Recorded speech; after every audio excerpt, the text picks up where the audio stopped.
There are some weird things that happen when you get to 1,000 subscribers and beyond. And I wanted to make this video as a bit of a spontaneous one because it's been on my mind recently and I just wanted to share this with you. So if you're on the route to 1,000 subscribers, then this is going to be very interesting for you because once you get there, there's a few things that happen which are a bit weird and might surprise you. So as any of you know that have been watching my videos for any length of time, then I've recently just got to over 1,000 subscribers and got fully monetized on my channel, which took me about 16 months to do. And then 3 months after that, I got another 1,000 subscribers, and now I'm well over 2,000, en route to 3,000 and beyond. But there's some really weird things that have happened over the last 3 months, which I just wanted to share with you. The first thing when you get to 1,000 subscribers is this massive sense of achievement.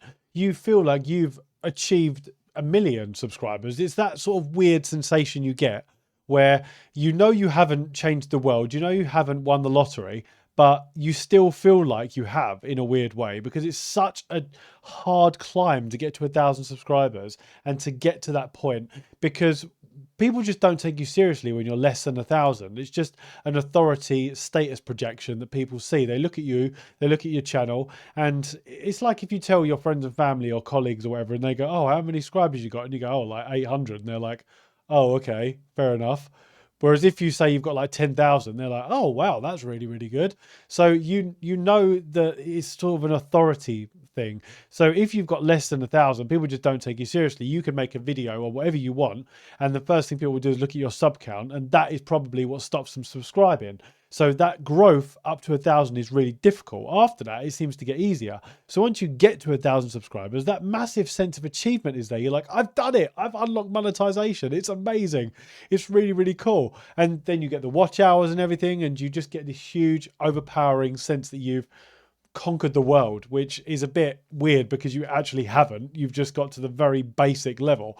And that's where the next one comes in, which once you've got over that sense of achievement, then the realization sets in and you get this realization that, oh, actually, I haven't really achieved anything. My ad revenue, I think my first ever paycheck for ad revenue was about $200, which sounds like a lot, but I think it was because I had a ton of views at the time that I got monetized. So it all just kind of backed up and like that compound effect kicked in. So I got a $200 paycheck.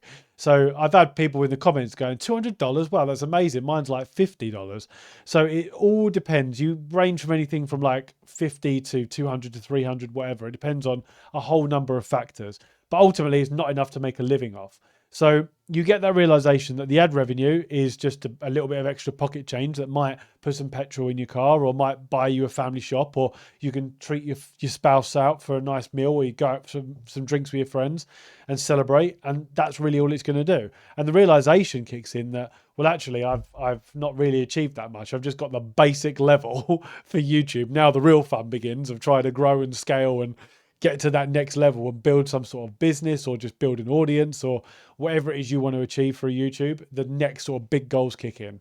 So the realization, once it kicks in, you do get a little bit of, not overwhelm as such, but you just get a bit like, oh my God, there's so much to do.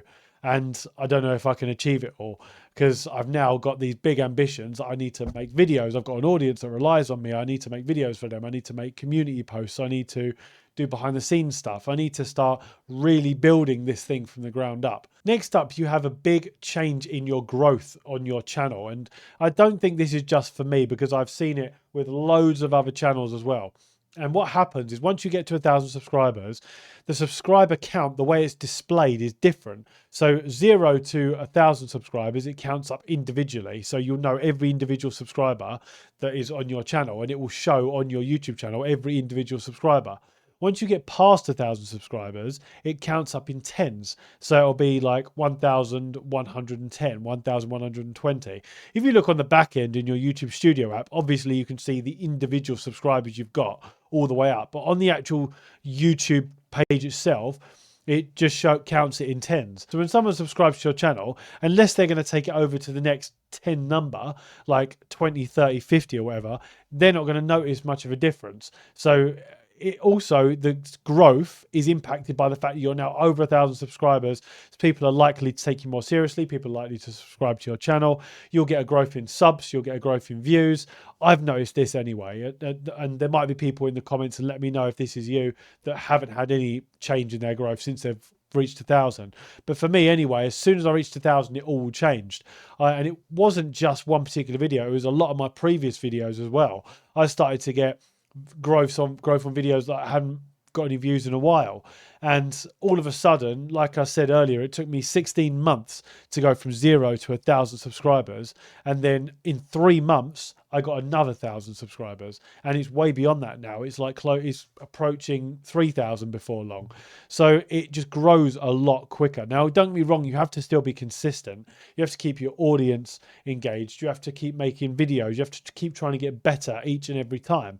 But your growth does change once you get to that milestone. Next up, you get a massive increase in business emails. So if you look on your YouTube channel and you go to the About section, you scroll to the bottom, you'll have your business emails where brands and sponsorships and anyone that wants to have any questions or anything can email you. And all of a sudden, you start getting a lot of emails from people claiming to be video editors or people wanting to do sponsorship deals with you. Now, I know that might sound great, but a lot of them are not genuine, and it's very difficult to pick out the ones that are and aren't. Now, I'm not personally looking for a video editor right now, and if I am, I'm looking for someone in the UK that's fairly local to me, so I can meet them in person. I know it's a remote job, I understand that, but I would like to have somebody in person that I can meet. I don't have to live near me, for example, but someone that I could meet in person if I wanted to. But I'm quite happy doing my own video editing right now. But you just get a lot of those sort of emails, like people offering it to you and sending you examples of their supposed work, and you don't know if it's real or not, and you just get a lot of them. You get them, like I used to get before 1,000 subscribers, I'd probably get like, I don't know, like 1 or 2 a month. Now I get like 4 a week on average, and it's you just clogs up your email box. Then you get messages from sponsorships. Now, although that might sound great in principle, you get people that want to just do collaborations with you for nothing. And you also get people that want to send you products that you've never heard of. I'm not talking about sending you a £3,000 Sony camera. I'm talking about somebody sending you a product which is like a £20 product or a $20 product, and they want you to do a full video review of it. And you're thinking, well, I'm not going to do that. Like, I've got enough going on my time with my family and YouTube channel and God knows what else I'm doing. I don't have enough time in the day to be able to do things like that unless people are going to pay me for my time. So you need to sort of like know your worth a little bit. And people kind of get starstruck with or caught up with oh my God, I'm a YouTuber. Oh my God, I've got brand deals coming in. Oh yes, I'd love to do a collaboration with you and I'd love to do this thing with you for free. Now, don't get me wrong, you always want to do networking with other creators. And if there's other creators out there that want to do networking, that have podcasts and stuff like that, who are a similar sort of subscriber count to you, then you would definitely want to work with them, because obviously you're only going to help each other and you can help build them up. They can help build you up. And it's a whole networking thing where you just build your whole expansion of people that you know. So that's a good thing, but you just need to be very, very careful with it. Now, I know there's this big thing going around where people think that once you get to 1,000 subscribers, your email box is going to be flooded with offers from brands all over the place that are going to offer you thousands of dollars for deals.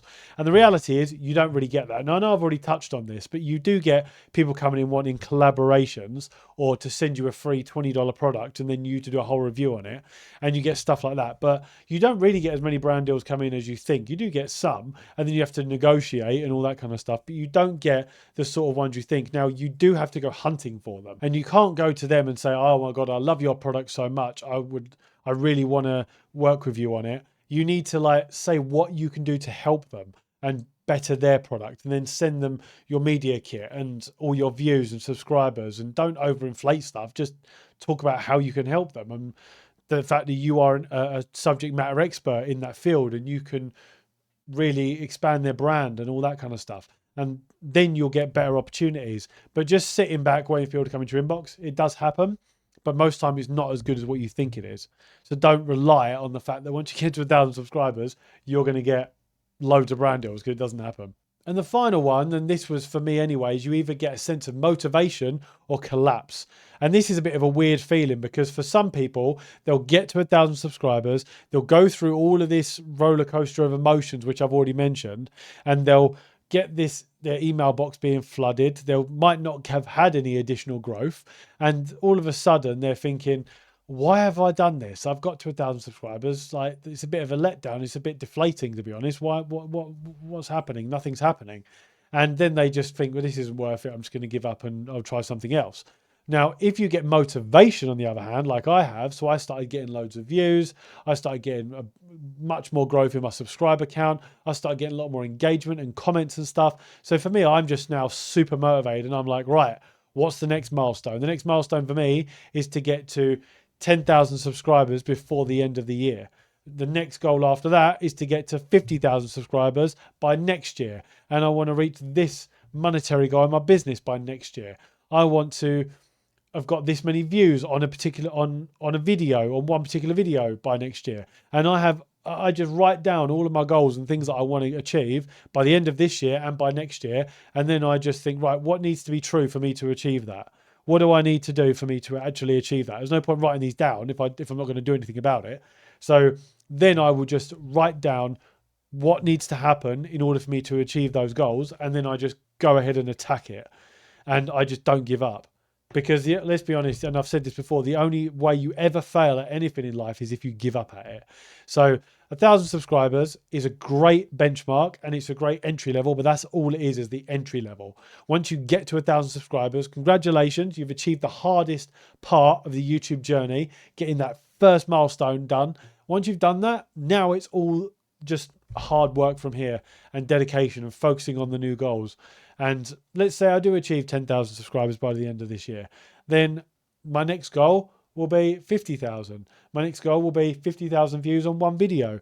My next goal will be 100,000 subscribers after that and the silver play button and all that sort of thing. And to get to go traveling for brand deals and stuff. It's all these goals that I have that I want to achieve, and they're always changing. My goalposts are always changing.